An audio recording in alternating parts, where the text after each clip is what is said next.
my last part one, I didn't mean for it to be a part one, but I got a phone call that I had to grab. So here we are with my trying to estimate my potential income for my first rental property. It was back in the fall of 2013, and I've already bought. I bought it in 2013. I sold it in I think early 2018.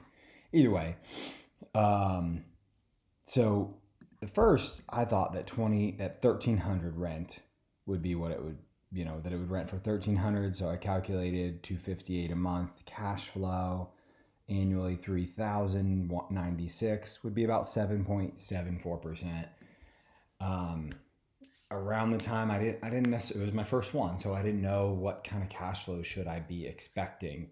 How much room does there need to be, things like that. I also thought that the rent might be 1400, so I did a calculation here. 358 a month, 4,296 a year, and divide that by the down payment of 40,000 to get 10.74%. So I thought I was going to getting cash on cash 10.74% return. It didn't necessarily happen that way. It worked out fine. The first year actually was pretty awesome. The first year, it was the property was actually furnished, so it rented for $14.25. I actually rented it for higher than what I expected. So for the first year, going through, I don't remember how long. Maybe it was about 9 months or so. It must have been. I don't remember exactly. But then the tenant said, "Hey, I'd love to buy a property." And I said, "All right, well, if you'll buy with me as a realtor, then we'll work out, get you out of your lease and no big deal." I made, I don't know, not a ton of money. I think he bought literally the townhouse 4 doors down, and I helped him with it. I think maybe I made $3,000 or $4,000, which at the time I was just getting into real estate. I was so excited. It didn't matter necessarily how much I was making, whether that was a lot or a little, but like it was just somebody I already knew came to me. We looked at one townhouse and he bought.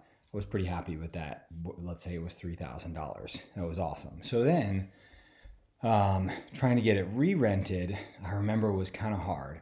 So I got it re-rented here for, I think it was 3 months at $1,525, June, July, and August. So that was really good. And then I found one person to move in for 1 month for $1,700, and I was like, yes, this is awesome. And then I remember it like went dark, and I couldn't find anybody.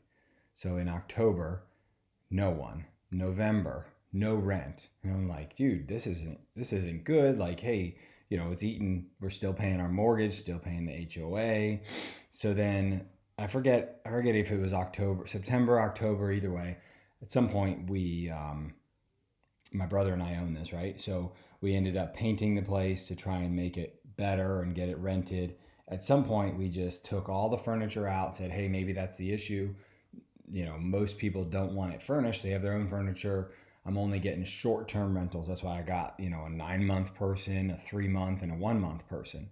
So this was a little bit before Airbnb came on as the fun thing to do and the sexy thing to do. But either way, so we ended up getting everything out, and I still thought I could rent it for $1,400. It didn't work out that way. I kept dropping the price. Ended up renting it right here. You see $1,150. So that wasn't great. It wasn't terrible. It still covered the costs. Remember over here, my costs were somewhere around $1,050. But that's with a very small amount of repairs. So had a great tenant in there for, I think, almost 2 years. We ended up increasing her rent a little bit.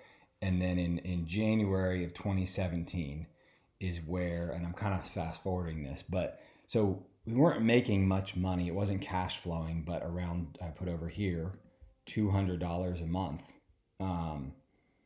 cash flow. As long as no repairs were made, we were making around $200 a month.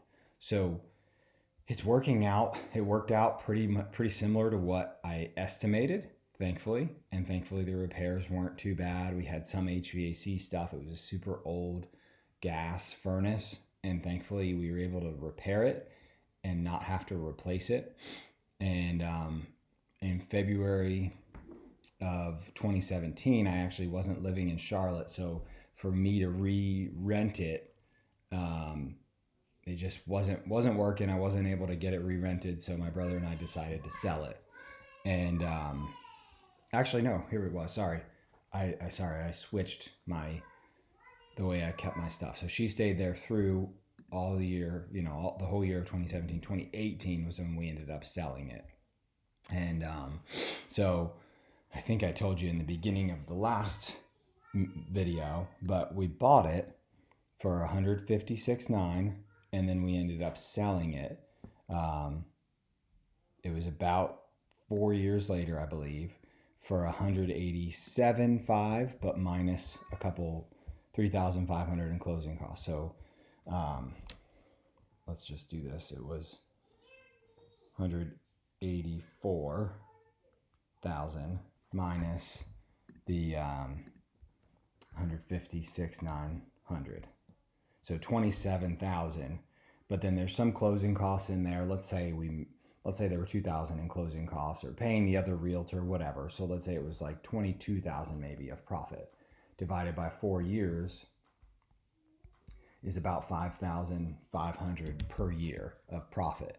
So it's not bad. It's not great. In that time frame from 2013 to 2018, most things, they almost doubled. So as much of, I was not mad making $20,000, splitting it with my brother. But so, I mean, we put in $40,000, we made out some cash flow each year, and then we made $20,000. So that's roughly, we got our money back plus 50% return over 4 years.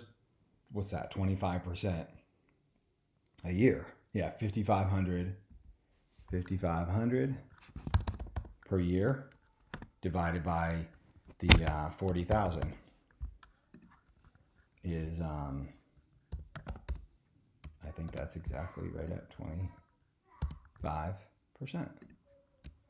A little higher, 13%. Way off. Oh, I know why. Anyways, 14%. I was way off. I don't know what I was thinking. But 14% per year plus the cash flow that we had. It's not terrible, but again, it's not what we should have gotten.